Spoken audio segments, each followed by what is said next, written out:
All right, welcome to The Explainer. Today, we are diving deep into how a full-blown revolution of numbers and data completely crashed the gates of the world's most popular sport, football. Okay, so let's get right into it. Think about it. Unlike baseball or American football, which have all these clear stops and starts, soccer, it's fluid, it's chaotic, and goals are incredibly rare. It's not a game of neat, separate events. It's just this constant, unpredictable flow of action. And all that chaos? Well, it created this huge measurement problem. For decades, it basically forced clubs to rely on purely subjective stuff. Gut feelings from experienced managers, the so-called eye test from scouts, and a player's reputation. It really was more art than science. But then, a whole new group of people showed up. We're talking passionate fans, bloggers, even gamblers. They came at it with a totally different approach. See, because they didn't have the fancy credentials or the authority of, say, a famous ex-player, they couldn't just offer an opinion. They needed numbers, cold, hard numbers to make their case. So they built what we call a toolbox, and that toolbox is analytics. And it's really, really important to get this. Analytics is not one single magic number. It's a whole new way of looking at the game. It's a philosophy that uses evidence and probability to look past the final score and actually understand the process that led to it. And a single tool that finally broke through into the mainstream was expected goals, or as you've probably heard, XG.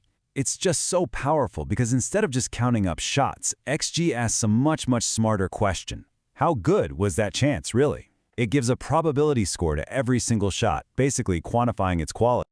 But again, it's crucial to understand, this isn't all about XG. The analytics toolbox goes way deeper. You've got models that measure the value of a pass, like how much it increases your team's chance of scoring. There's even this concept called packing, which literally counts how many defenders get taken out of the play by a single pass or dribble.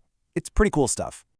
So, with all these powerful new tools, you'd think the football world would just welcome them with open arms, right? Not exactly. The establishment, the old guard, they pushed back. And they pushed back hard against what they saw as an invasion of nerds. And this really set up the central conflict here. It was a clash of entire philosophies. On one side, you had gut feel, tradition, the way things had always been done. And on the other, you had probability, models, and data-driven evidence.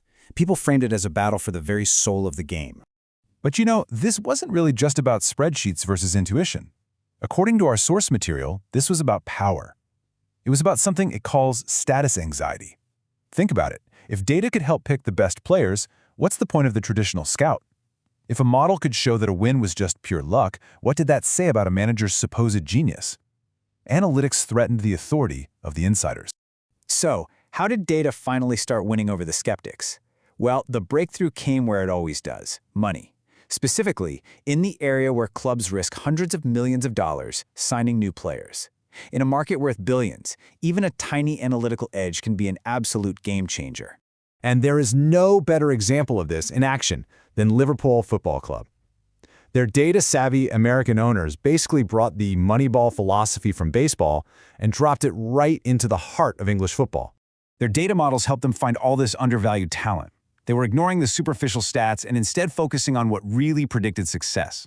They weren't just out there buying stars, they were buying players whose underlying numbers, like the quality of their shots and their passes, screamed that they were about to become stars. And the result of all this? The club was completely transformed into a European powerhouse, winning the two biggest trophies in club football. The data paid off, big time. And the rest of the world? Well, they were kind of forced to sit up and take notice. So fast forward to today, and analytics is, well, it's everywhere. It's in club boardrooms making transfer decisions, it's on our TV broadcasts explaining the game, and it's in endless fan arguments on social media. The numbers are definitely here to stay. But does that mean data has solved football? Has all the mystery been stripped away? The answer, very, very clearly, is no. Analytics is an incredibly powerful tool, for sure, but it is not a crystal ball. The models have some pretty serious limitations. They really struggle to measure the unquantifiable genius of a player like Lionel Messi, who just consistently defies all statistical probability. They can't see crucial context like team chemistry. And yeah, sometimes analysts just get a little too confident and oversell their certainty. So what's happened is that data has become more of a consultant than a dictator. You can see right here that player recruitment is the biggest slice of the pie at 40%, But it's also used a ton for tactical validation and even injury prevention. It gives teams an edge, but it doesn't run the whole show. And hey, the revolution isn't over, not by a long shot. The next big wave is all about tracking data, analyzing everything that happens off the ball, not just on it, and using biometric data from things like GPS trackers to optimize training and, keep your best players on the field. And what's really fascinating when you step back is that football's story follows this pattern that we've seen in pretty much any industry that gets disrupted by data, whether it's medicine or finance. It's this universal cycle: innovation, resistance, adoption, and then evolution. So look, the analytics revolution in football is irreversible. The numbers are here, and they're here to stay. But what's so interesting is that as data gives us clearer and clearer answers, it also uncovers deeper, more complex questions. And that leaves the beautiful game's ultimate mysteries, and yeah, its magic, perfectly intact.